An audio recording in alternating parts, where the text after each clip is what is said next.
Hello and welcome to Daily Politics on Trust TV. On this program, we discuss issues around politics, policy and governance. My name is Abdullahi Ahmed, standing in for your regular presenter, Hamza Idris. All right, welcome back to the program. You're watching Daily Politics on Trust TV. Do well to follow us across all our social media platforms to catch up on more content. And of course, do enjoy the YouTube live stream where you can keep up with developments on this and many other shows. Back here in the studio, we're having a conversation around the tax reforms embarked upon by the Tinubu-led administration. We're also going to segue into the conversation around his emergence as the chairman of the ECOWAS. He has been handed over the mantle of leadership from President Embalo of Guinea-Bissau over the weekend. And President Bola Tinubu has expressed some, very popular ideas around entrenching democracy in the ECOWAS region, especially looking at the instability in certain African countries. But before we do that, let's wrap the conversation around those tax reforms. Dr. Said is joining us via Zoom this evening from Port Harcourt. The connection is back, Dr. Said. We're happy to have you back. Finish your line of thought on the question earlier about the nuisance taxation, the tier taxation, and what you were about to say before we went off. Yeah, and the corruption around taxation. So when we talk, as I said, the whole laws that define taxation, tax is always defined by legal frameworks. And currently is the legal framework that we have that created this different segmentation. No one says this legal framework must go because it will cause a lot of political challenges if you say they must go. What we're just saying is let the processes be harmonized. If there's a simple declaration as a company, this is a clarity of what you're supposed to pay. Then out of what you've collected, this goes to the federal revenue, goes to the federal government, this goes to the state government, this goes to the locality from which the company is situated. I think it makes all tax collection easy, it makes the system simplified, and it will generalize and make it better.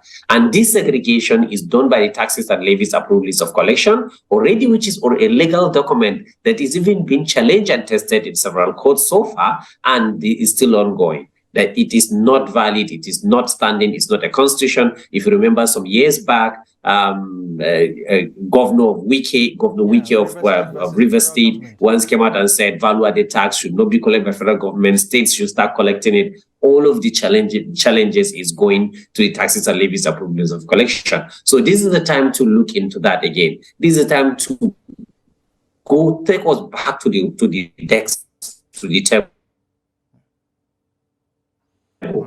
We all know it. What do we need to do? Go back to the drawing table, look at what works and see how to make it work and how to work together. So this is what we're calling for, and we're hoping that will reduce the tier system, that will make the system better. And I like the whole formation of the committee, which will create a certain degree of consultation, creating results that will really build the whole system. Now back to corruption again. The whole of taxes now, as I said, why we keep saying tax to GDP is low, well, it's not because an average person in the market does not feel the burden of being taxed. If you meet an average person in the market, she will tell you, I am taxed here, I'm taxed there. But at the end, you're still telling her it's not equivalent or it's not enough, because Nigeria want to see at least, which the whole world see as an average, should be around 20% to GDP. Or 18% is acceptable, which is the current African average. So, but all of these things can be achieved if there's a better policy coherence. It can be achieved, is a better harmonization, and we are calling on the new committee to put this as a priority to what they can do. It's not that works have not started on this already. Work have started. We had the World Bank support across Nigeria through a program called the SIFTES. There's a system integrated fiscal transparency system, which supports states to develop a legal framework that will harmonize their tax processes. And the federal government already designed is a bit harmonized, is a bit clear. All that matters is not to merge it and see how best we can create the system. So now, even if we're just merging harmonizing the states and the local governments to have a better sanity and reduce the nuisance taxes, I think it's a good way to go. And I think it's a way that we can create a system that Nigerians will trust and would like to engage. And it's not that Nigerians don't like to pay taxes. In reality,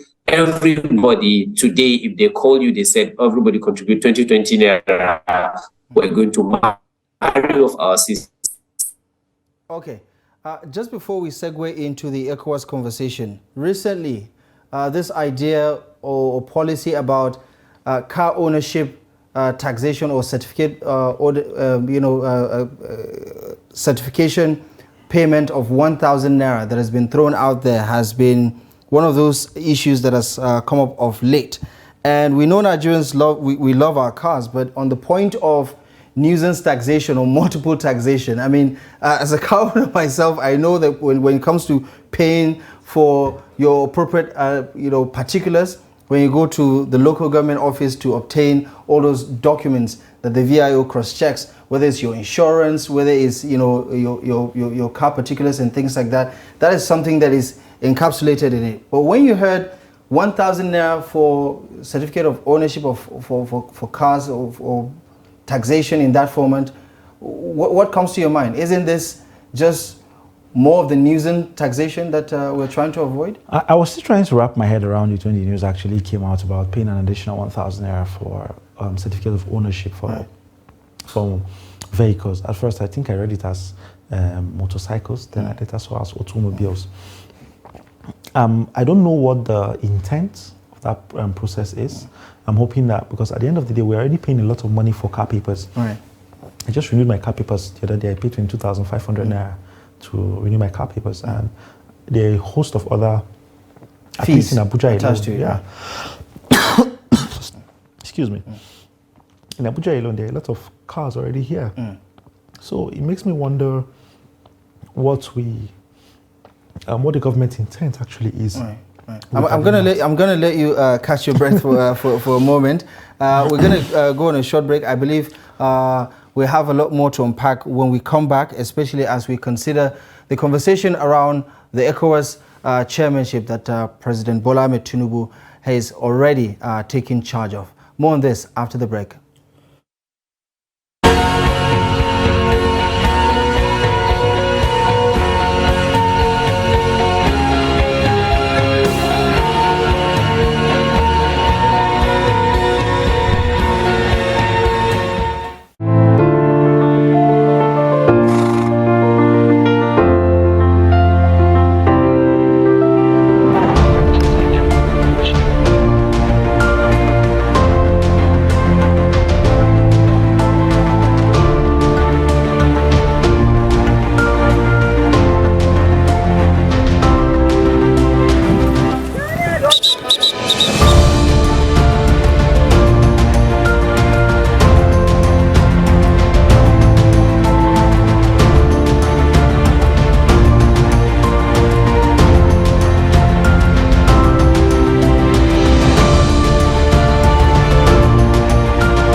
All right, welcome back to Daily Politics. In case you just joined us, the conversation is centered on tax reform and the development with the ECOWAS at the 63rd Ordinary Session President Bola Ahmed Tinubu has now taken the responsibility of chairing the ECOWAS for the next 1 year. And of course, his tenure begins at the moment. But before we go right into that conversation, I'd like Mukhtar Suleiman, a communication strategist, to finish his line of thought with regards to the ownership, motor ownership certificate, 1,000 naira annually. Doesn't seem much, but it could constitute. It actually is a lot, because then it means that my new car paper is going to cost me 23,500 naira every year again. All of a sudden, and I don't understand. I'm still trying to understand the intent behind that, because it doesn't make it absolutely makes no sense for me. Okay. I know that we're talking about expanding the tax net. Expanding tax net means getting more people to pay their tax, not increasing the tax that we're actually paying. So it's still a bit of a struggle for me to understand what the intent for that is. But whatever it is, I'm hoping that the government can actually communicate accordingly. We're not charging for parking, so that's something. Dr. Mukhtar, just a quick thought on this motor ownership certificate or tax for motor ownership certificate for Nigerians, 1,000 naira a year. Are you for or against it? What do you think? Holistically, I am against it. Strategically, I am for it. So holistically, news and taxes doesn't help anybody. When you have too much tension, too much taxes being added around, it makes businesses difficult, it makes income flow difficult. But strategically, we've been doing wrong tax system in this country for a while. So, for example, will you find us subsidizing fuel for few people who has vehicles?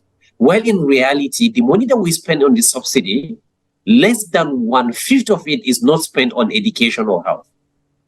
So when you talk from SDG angle, sometimes these are some of the taxes we rather go for them to reduce the carbon emission. Because if ownership of cars is forced to reduce, we're going to have a reduction in carbon emission. We're going to have a reduction of unnecessary usage of vehicles, which litter environments, and unnecessary needs for roads, which means government do not have to spend so much money in creating roads. Because the more we build roads, the more we have vehicles, the more we spoil them again. So this is what I want to say strategically, which means in the long run, I support things like this. But when we're talking about presently with the present context, in which things are so rampant and so many taxes around and littered, I think it's better we have a coordinated system where we have fewer of these taxes so that we can also grow our business. Remember in the opening of my statement, I said economic policies are not straightforward. Okay. When you're making a decision, you have to be careful to think and why and what 4 more times ahead. Welcome back to the program. Thank you very much for staying with us. Here's a quick reminder. You can follow the conversation across our social media platforms so you can keep up to date with all the conversations we're having across all those platforms: Facebook, Twitter, Instagram, YouTube Live, and of course our Threads account, which is active and live. Back in the studio, I have Buki and Aido, and they're doing justice to the conversation around representation, women representation, in politics, in governance, and how that is apparently costing Nigeria a lot socially, politically, and economically, and all the other dimensions you can add to the conversation. So, Buki, just before the break, I said we're going to talk about consequences, or at least the cost of what is happening right now. You might see it as an anomaly, so to say, because Nigeria is not doing well as far as the ranking is concerned. You look at a country like Rwanda or Namibia, which you said are doing well in that particular area. It allows for a perfect representation of society itself, where the voices are heard, and we talk about democracy being about the will of the people, and to a certain extent Nigerians are not represented in that area because a lot of women are not heard, and those voices really need to be amplified. What is the cost of this anomaly, so to say? Good question. I had an interesting conversation with a sitting governor, and he said something, and I was saying that, oh, sir, women in your state, you just became a governor, make sure that there is, and he said to me, Buki, there is a problem with being able to advance women and that I will tie that to this question that you have asked in terms of what's the effect. He said there's 3 stages of power. Power politically, power acquisition, power consolidation, and then power utilization. Acquisition is where you are trying to acquire the power, you're campaigning and all of that.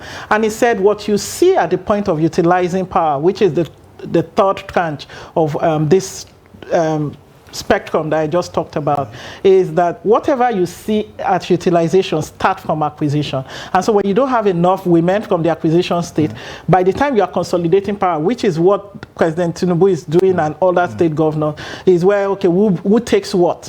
Where you are consolidating power. Once women don't enter from acquisition, then consolidation, they fall off. And then for utilization of power, they fall off. Now, why am I saying that? What that shows is that there are political implications of we having underrepresentation of women, and we've talked about it a lot here in terms of just the numerical representation of women in politics. What that does is that once women don't feel encouraged enough to enter politics by the representation of other women, then they themselves just sit back and we keep having this trend. Economically, we've seen the World Bank, for instance, calculate exactly how much it costs Nigeria when women are not well represented. I don't have the figure, but there is also economic consideration. And one last consideration. We do have some of the data there, and it's quite staggering, actually. Yes, it is.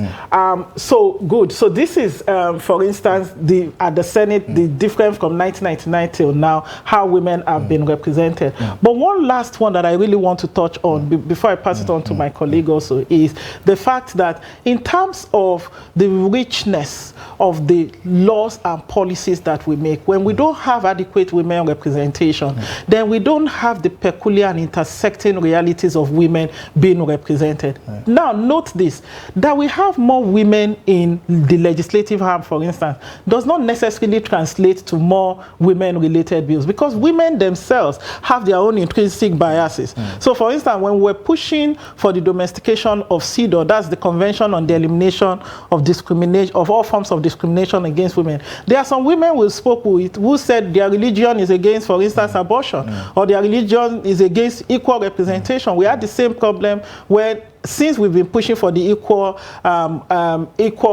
opportunities bill, you know, the GEO bill, you know, where there are women who say in their religion, you know, it means in their culture. So don't think that we have more women means that, because women themselves also have their own intrinsic biases. So, but what that does is that whether it is directly related bills that impact on women, children, persons with disability, and those historically marginalized groups, or even normal bills or normal laws, for instance, you will have less voice of women contributing to that, because we need to bring in perspective of women. Let me give you an example. Education-related laws, for instance, we need to bring in the reality of young girls, for instance, in the Northeast, who cannot go to school because of the insurgency. How are we considering all of that realities for them in the laws and the bills that we're making? So some really is to say that the economic, social, political, and just generally, even the intersection of socio-economic, socio-political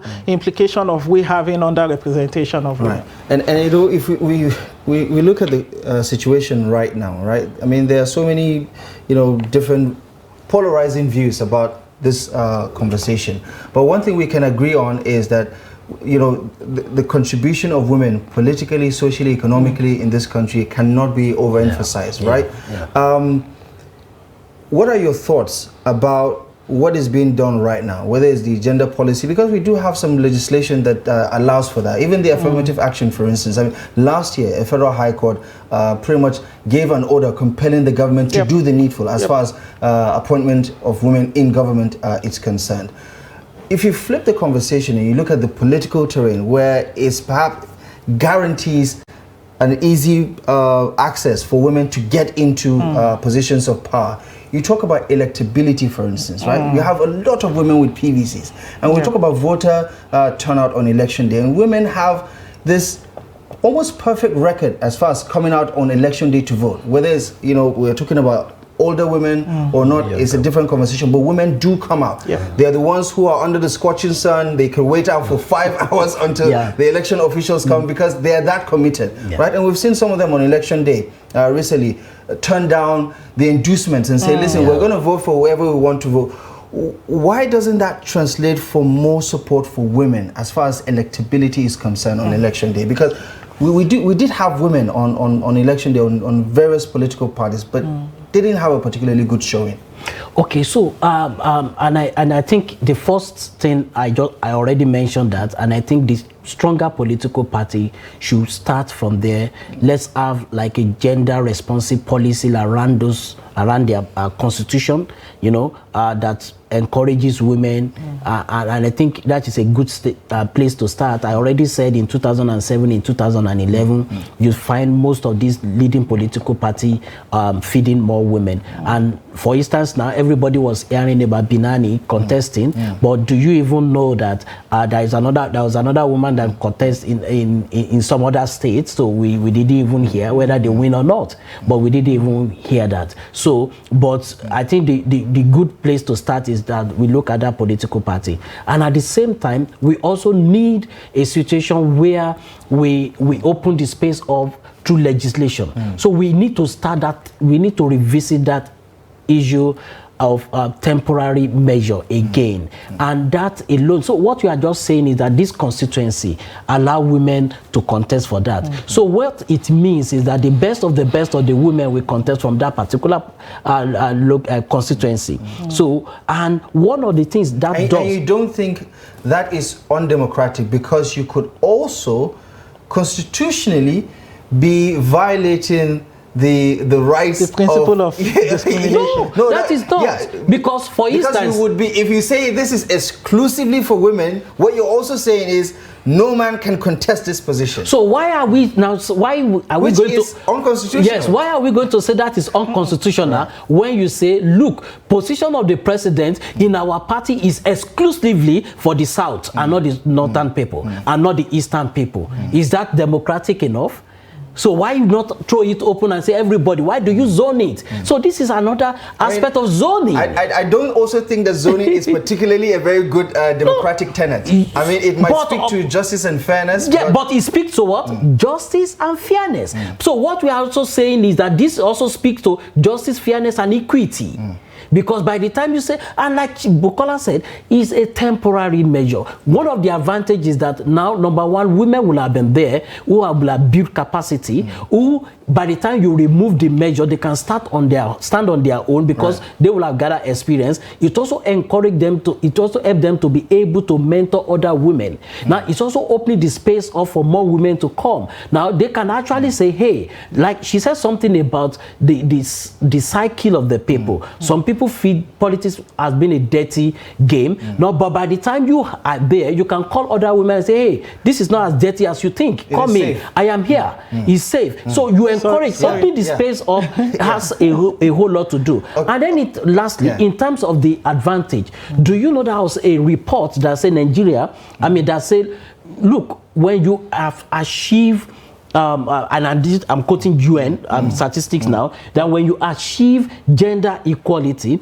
then you are likely going to save 6.8% of your defense spending. Now, so that's the benefit. That is one of the benefits. And do you know, in the US there is a bill in the US that is called WPSI. WPS. That is Women, Peace and Security.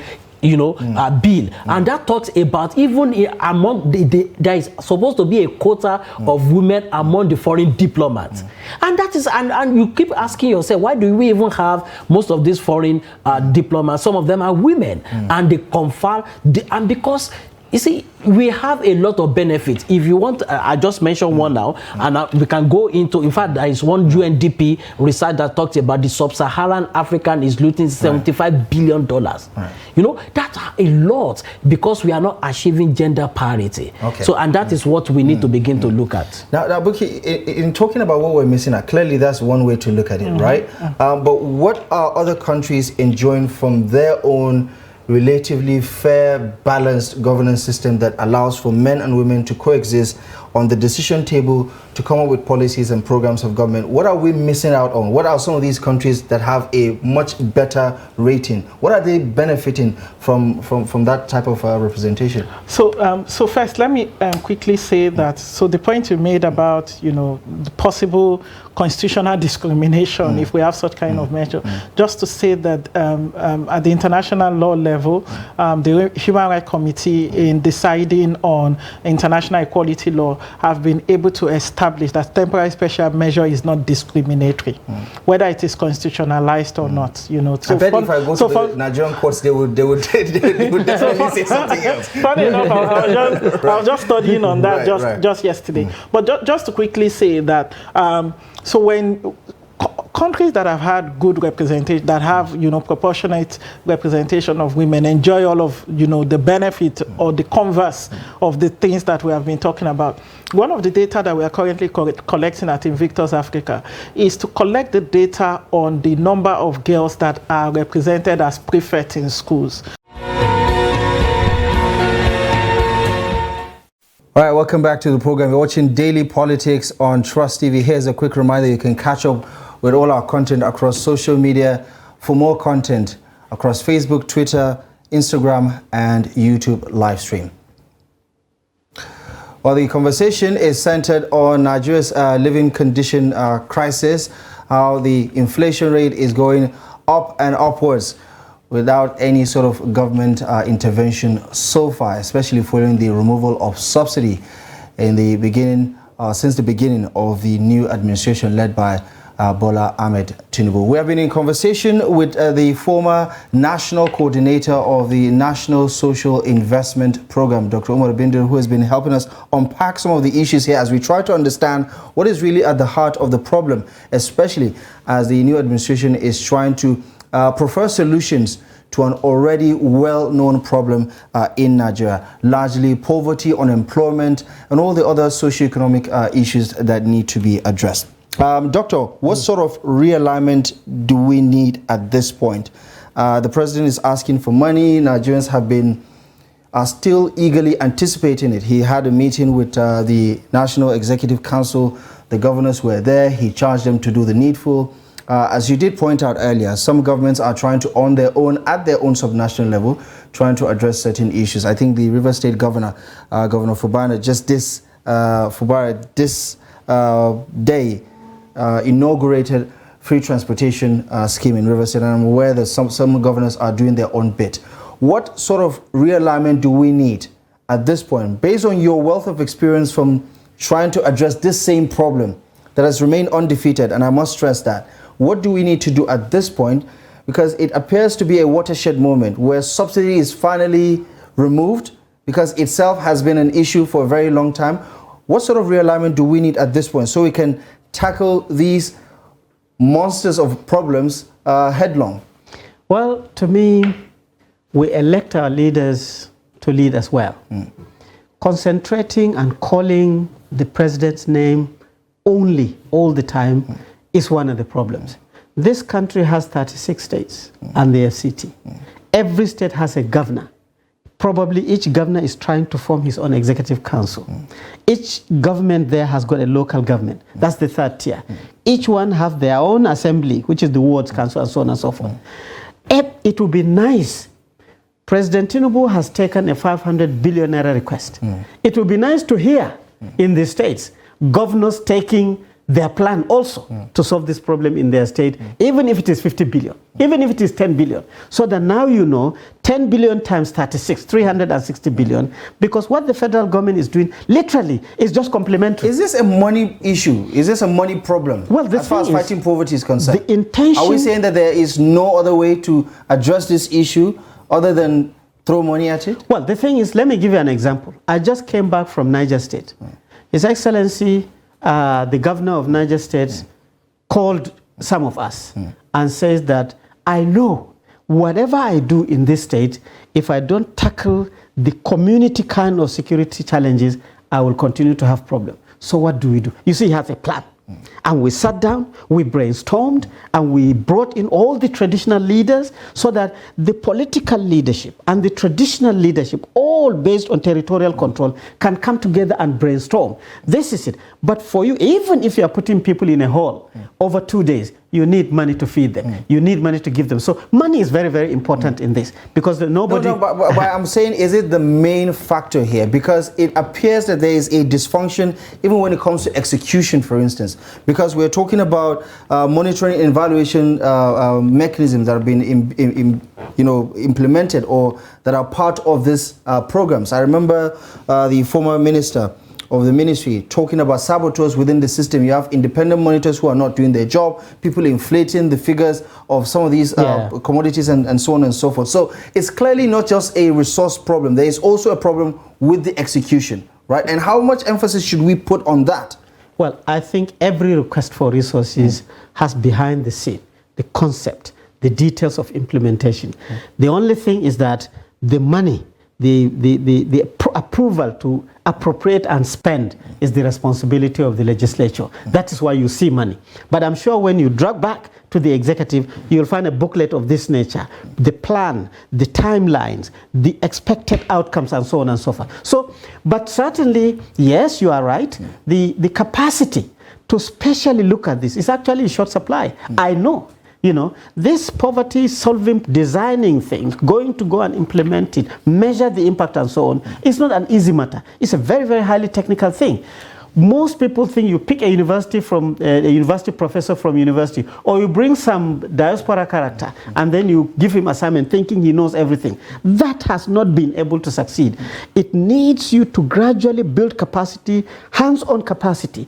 People need to go to the rural area. There are people who possibly in Abuja that will claim expertise on poverty alleviation that have never ever spent 24 hours in a rural community where there's no hotel, there's no telephone signals, it is raining, you have to live in a thatched roof, the primary schools there are shared, and so on. They haven't. They have not experienced this to know exactly that this is very scary and so on and so forth. Are you saying that there's a disconnect between the intellect behind this program design, the ones that are implementing, and the people who are supposed to be beneficial? There is a lot of that. There are a lot of gaps. It's not like zero, but there are a lot of gaps. So synergy will make you learn from each other, will make you utilize outputs of each other.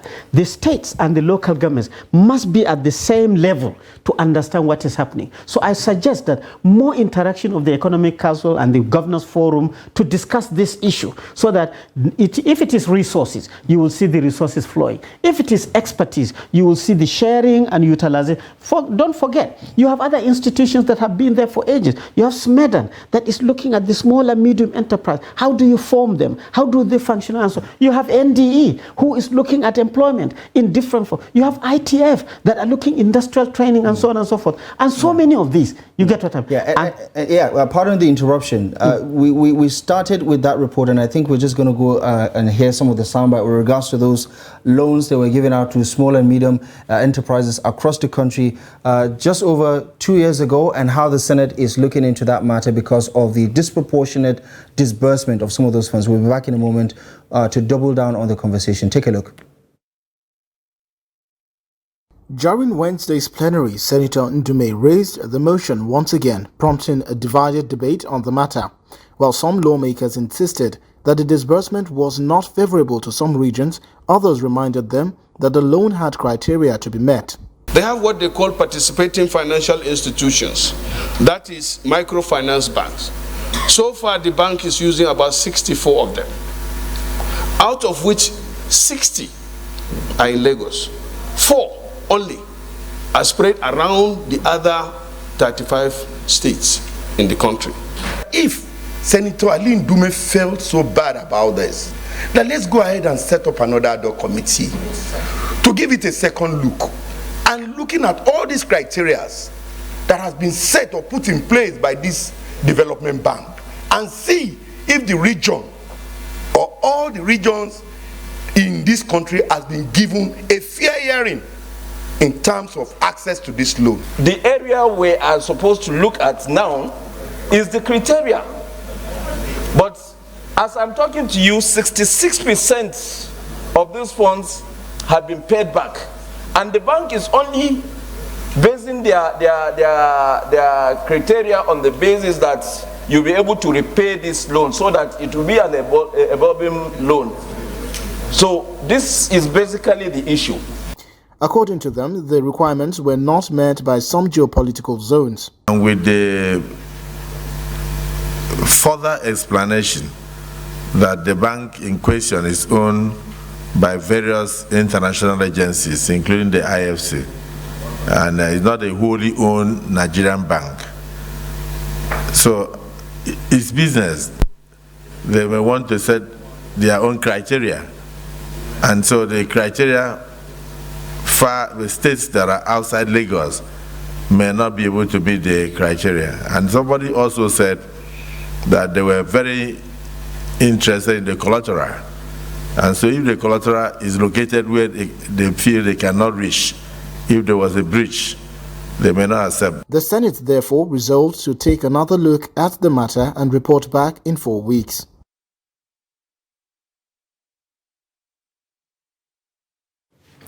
Right, those were the thoughts of some of those senators with regards to that DBN loan for small and medium enterprises across the country. 47 or 57% rather of that portion went to the southwestern part of the country, 17 to the south. The north central and the FCT got 11%, the southeast got 9%, the northwest got 5%, and the northeast got a meager 1%. Now, there is a political side to the argument, which we're not going to get into, but let's talk about the economics. Doctor, what are your thoughts about this? Because this disparity is obvious, but as we were listening to that, you were given certain thoughts that could likely explain why the situation is like this. Well, you see, there are two things Nigerians have to understand. If you are giving loans for repayment, you better just keep your money. I think that's by definition, that's what loan is. No, you repay. There are, for example, the Jeep loan, it has no interest rate, so banks will say, how on earth do you make money to sustain it? Two, it has no collateral, and then banks will say, how do you get them to pay? So there are models of loans. But I can tell you, in this country, people must understand that if your criteria or your intention is just to give loan and get it back, you better keep your money. The idea should be, if I give you loan, I will follow you and ensure that you have the capacity and the capability and the strategy, transfer technology and skills. Make sure that you succeed. Anybody who takes loan for any business who does not succeed will not be able to pay. So success is a key factor. For example, in our Jeep, right? I don't know their criteria, but we have a criteria to make sure that everybody gets Jeep on the NSI. Yes, the government enterprise and empowerment program. These are loans, 50,000 to women, and then maybe 250 to 300. You don't expect it back, do you? Of course you do, but the criteria is this. First, we know that this is to solve poverty. Therefore, poverty is an issue. But you cannot just say poverty and share everything to poverty, because poverty index differ. Sokoto has 88%, Lagos have 43%. If you implement it on only poverty, Lagosians will complain. So we split it into 5 categories. First is equal distribution. Every state must get a figure that is equal. So we took 20% of the total lump sum and divided it, slashed it by 37. So bang, bang, bang, bang, bang. No matter how you complain, you will have that. The second, because you are tackling poverty, we take 40% and we use the poverty index that we have gotten from a Bureau of Statistics and prorated it on that. And then every state will get a number. On that criteria, Sokoto will get the highest and then Lagos will get the lowest. Then we take 20%, right? And we put it on population. When you put it on population, Lagos and Kano will get the highest lump as far as that index is concerned. And Bayelsa and FCT will be at the bottom. And then the last is on local government so that you spread it. Welcome back to Daily Politics on Trust TV. Thank you very much for staying with us. We do appreciate you very much for your time and company. Now, we're going to double down on the conversation tonight, where we're focusing on the Tinubu administration's approach towards dealing with the consequences of the removal of subsidy. 2 letters were sent out, one to the House of Representatives seeking 500 billion naira as part of efforts to mitigate the effects of subsidy removal on Nigerians. Another one sent to the Nigerian Senate on Thursday that was also approved of $800 million, a loan from the World Bank that will also be injected into the social safety net program of the administration, all part of an effort to bring some sort of succor to Nigerians. Joining me in the studio to unpack and interrogate some of the issues as we continue navigating all the very many talking points, we're joined this evening by Jamilu Muhammad, an economist and an author, and also with us to unpack the issues is Umar Yakubu, who is an anti-corruption advocate and is also the Executive Director, Center for Fiscal Transparency and Integrity Watch. Speaking of integrity, Mr. Yakubu, let's double down on that. Yes, sir. Have you seen anything that indicates that Nigerians should be hopeful that this time around the target beneficiaries will actually get those tokens, even if it doesn't end up solving all of the problems, but at least, as you did say, psychologically it is something. I think at this point many Nigerians have not had cause to smile or even feel happy for a very long time, especially since the removal of fuel subsidy. Do you have any sort of hope that Nigerians can actually look forward to this disbursement with some sort of positivity?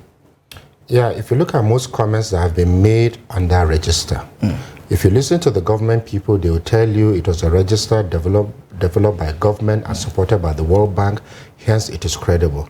If you go to the field, you find that there are doubts because a large percentage of people will tell you that they have not received anything and they are not in that register. And I think this thing is premised on government's lack of transparency in even actually counting how much we are in this country. Now, as a citizen, you find out the same biometric data, your fingerprints, your face, and all things they are taking. NIN will come and take your data. BVN will come and take your data. INEC will come and take your data. For those that can afford to travel, international passport will come and take your data. At the bank, they will take your data. It's the same biometric. Now, if you have a situation where whichever body, you see you have multiple bodies, Ministry of Communication will be there, NIMSI will be there, so many spending and wasting government resources. How about a situation where you just have one unique identifier? And on that card, you have all this data that contains your INEC, your BVN, your bank records, your educational records and everything. With that way, you can easily plot a data statistically to know the income levels of people and actually predict using a lot of statistical tools to see those are actually multidimensionally poor, how many we are in this country, where we are, and in that way you can see you now have a tool that will help you target the real people, because there's no way you can fake, and if you don't have that, it means you're not a citizen. As far as this particular issue is concerned, there is the National Social Safety Nets Coordination Office, popularly known as NASCO, and it did point out that through its national register, it has this compatible and very complete database of all other government database systems, where, as you said, it is trying to streamline every available information on Nigerians so that it can use for this particular task. It said, as of today, that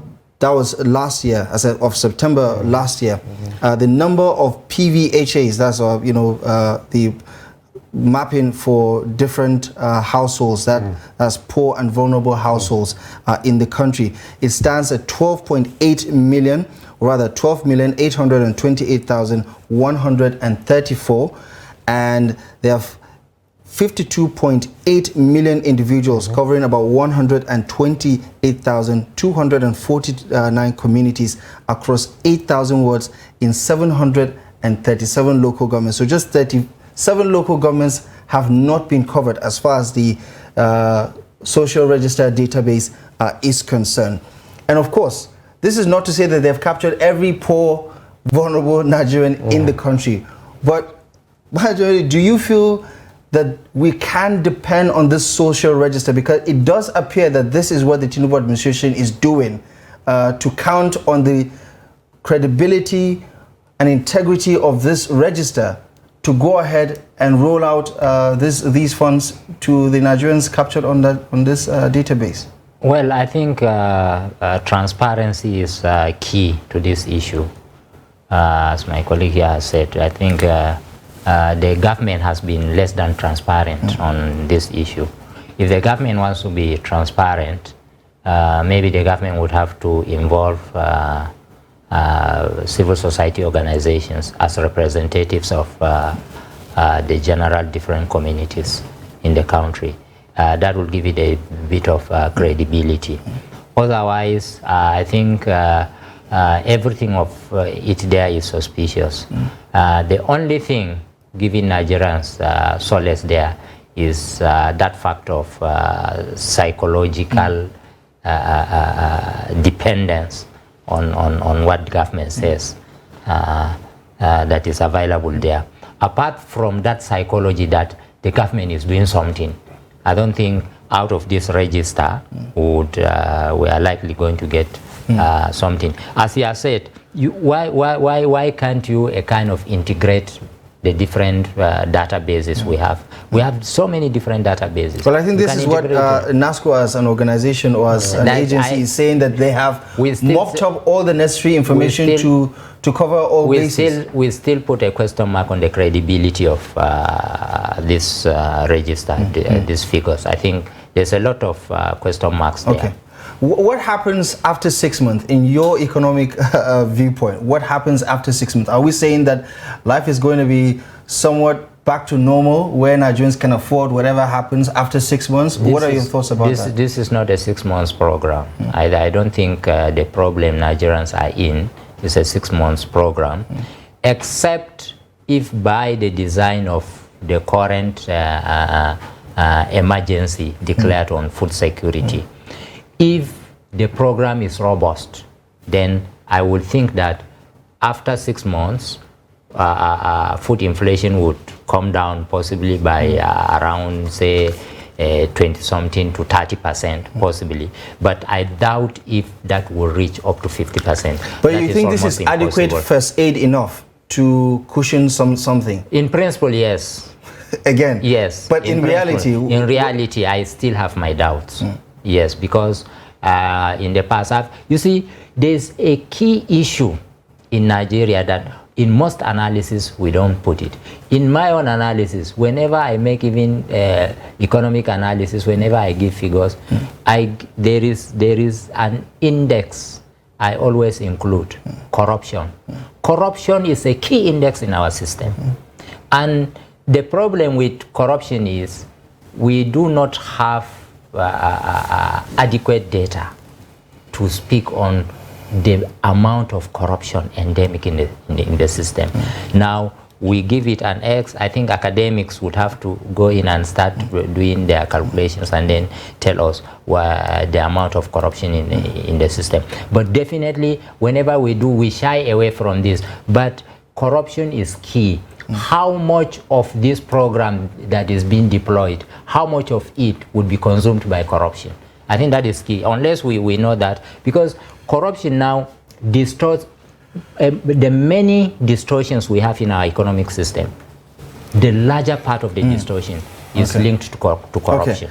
Looking at you know, the problem or the issue diagnostically, Mr. Yakubu, if the administration gets this right, and let's assume all 52 million people on that social register are beneficiaries of this initiative, it's still partly half of the problem, because we're talking about 130 plus million people, multidimensionally poor. And I know a couple of people that I wouldn't consider poor, but have said that they would love to be on that register, no matter how meager the amount is. What does that tell you about the scale of the problem and how the government needs to have an even bigger, broader approach to addressing this issue of poverty and unemployment in this country? Yeah, no nation easily battles the issues of poverty, of inflation, of unemployment, and all those micro and macro economic indicators. It's a very difficult thing. Let's even assume this 8,000 is even 8 million, just for assumption 6. Now, within 6 months or 1 year, those monies are finished. Let's even ignore all the inflation issues. The bottom line, you still have 130 million people that are multidimensionally poor, that pose a threat to your national security as far as I'm concerned. Because there are so many things, the security issues we have are mostly issues of poverty. There are a lot of people that don't want to commit crime, but because of lack of economic opportunities to fend for themselves, they go into crime, and that is a normal human phenomenon. So what the government needs to do a lot of things, and one program cannot take it. But first, it has to solve the economic problem, and now in solving the economic problem, you can see they removed fuel subsidy, so they have an inflation problem. Now you have to have a comprehensive inflation containment strategy that even developed countries are seriously battling, because it's not easy. Price control issues. Then now you have the dollar exchange issue. You have the export-import issue, where most of our things we're doing are imported goods. So that puts pressure on our local industries. Like when I came in here, the first question I asked you, I had diesel running, and I was thinking of your running costs. So no matter what, daily trust running costs must have doubled in the last 1 month, whether they like it or not. What happens? I think diesel has come down significantly, so that might be a relief. So you see now, psychologically again, Nigerians have made to see, because from 800 now you're paying 620, you think that is cheap. It's not cheap. It's just psychological. I don't think it's cheap. I think it's a lot more affordable. Yes. That's what I would say. So if PMS now will come down from 540 to 400, we'll actually clap for them. But the truth is, it is unaffordable. It is expensive. Because the purchasing power is just simply not there. Welcome back to Daily Politics on Trust TV. Do well to follow us across all our social media platforms: Facebook, Twitter, Instagram, and our YouTube live stream, so you can get all the content on the go. Back here in the studio, we're having a conversation with two young politicians, members of the APC, discussing Nigerian youth in politics and how things are shaping up, especially in light of all of the political reforms and developments that have been witnessed over the years, and whether or not the youth are getting a fair share as far as representation is concerned. I've been in conversation with Musa Mamman Kontogora, the chairman of APC Youth Northern Stakeholders Forum, and Abdullahi Sidi Ali, the national youth leader aspirant of the APC, former aspirant, I beg your pardon, of the national youth leadership position of the APC. Now, just before the break, we were talking about that particular convention, and I want to double down on it. You were a former aspirant. And we saw that video. I think it was one of the aspirants from the southern part of the country stepping down, southwestern part Lagos of the country in particular. And he was stepping down. Regrettably, he was weeping, and I don't know what I think about it as someone who was trying to understand the reason behind the crying. If you were willingly stepping down, why were you crying? What can you tell us about that particular experience for you, especially? Yes, I'm a primary evidence of what had happened during the convention, because I put my phone. Pardon the interruption. Just to refresh the memories of our viewers, or for those who don't actually know what we're talking about, just to like to roll some of that clip so that we can freshen your memory about that particular development during the APC convention. Take a look at some of the footage there when one of the aspirants for youth leadership position of the APC was stepping down, and how that in itself triggered a conversation around godfatherism in politics, and how the powers that be get to decide what the youths actually get in terms of political party representation. I'm Honorable Ndoka. I want to say it very clear that I'm not stepping down for the post I want to go for National Welfare Secretary. I have suffered for this party. I walked through this party from here to start with everywhere. We started this party, it was only few people, and now somebody that just joined the party last 3 months or 4 months, they want him to be the National Welfare. I'm standing for it. I want everybody to support me. Thank you very much. This is democracy. This is very much welcome in our party. It's within your rights to contest for an election. That was one of it. There's a lot more of that raucous exchange. Might be part of democracy, but it's definitely something undemocratic as far as some of those experiences were concerned. And you have first-hand experience, so let's allow you finish your thoughts. Yes, what actually happened was that the governors of the party, the governors of the state, they sit down together and create what is called the unity list. And there's a constitution of the party that approved that whether you are going on a direct election or you're going on a consensus. So the party used the pattern of consensus. Before the election, me, I have contested for the youth leader. I bought the form at the secretariat. I was among the, I have do all what I'm supposed to do as a candidate. I have sent my governor, my former, Abdullah Umar Ganduje, my former governor, I sent him letter for me to contest so that he can endorse me. I'm from his state. I sent 17 letters to him. None of the letters have been replied. It's only acknowledgement. At that time, is it because he doesn't know who you are? He knows who am I, but he didn't have interest in me, and his people who are beyond him doesn't have interest on me. They seem like I'm not competent for that position. They didn't allow. There is a person who was I think is a secretary in the government lodge. It seemed that the governor anointed at that time to be the consensus candidate. I refused to step down at that. They're from Kano, because the governor shares the position among them.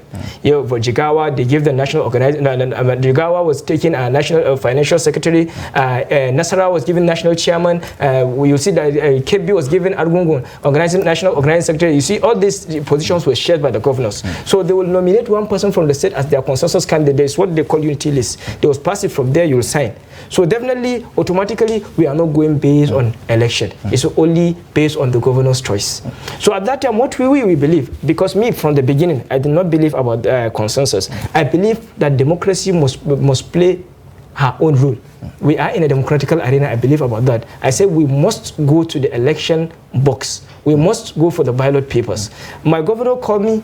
The House of Rep members were there. The senators from my state were there. We sat down, me and the governor and the people. They said that I should withdraw because so they are going to give me a role that I'll play. I tell them this is democracy, Mr. Governor. Were you adequately, and be honest, were you adequately compensated? I am not compensated with 1 kobo or 1 naira or a share of that I will go to give role to my people or the youths. I'm not compensated with anything.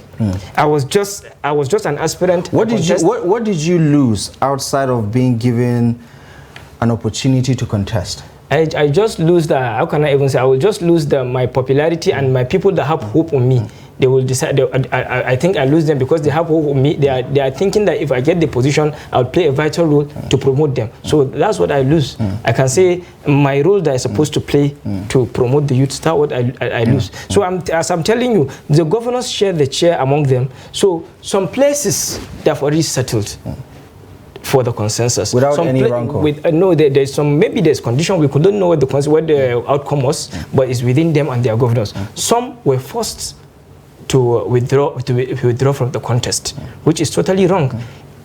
Because ABC is my party, will not make me to not say the truth. I'm going to say the truth. It's wrong. If we are in a democracy, we believe about democracy. We have to leave democracy to play its own role. Everybody must take himself as a full activist of a party. You can come with your own idea to go and put yourself in a place that you could promote the youths of Nigeria and all the youths of the nation and even international standard.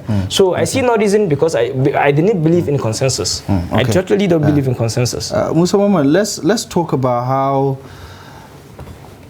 this particular situation that we're discussing right now, the APC convention from last year, is evident of the same old situation that has pretty much put young Nigerians in a state where their fate in politics is decided by people who do not understand the world that youths live in and who don't really care so much about the aspirations as well as the future ambitions of young Nigerians in politics. Because to his point, you have your governor deciding who gets what, you have godfathers up and down deciding who gets what, and your party apparently didn't care so much about what democracy needs and what youth participation in this particular democratic process actually means.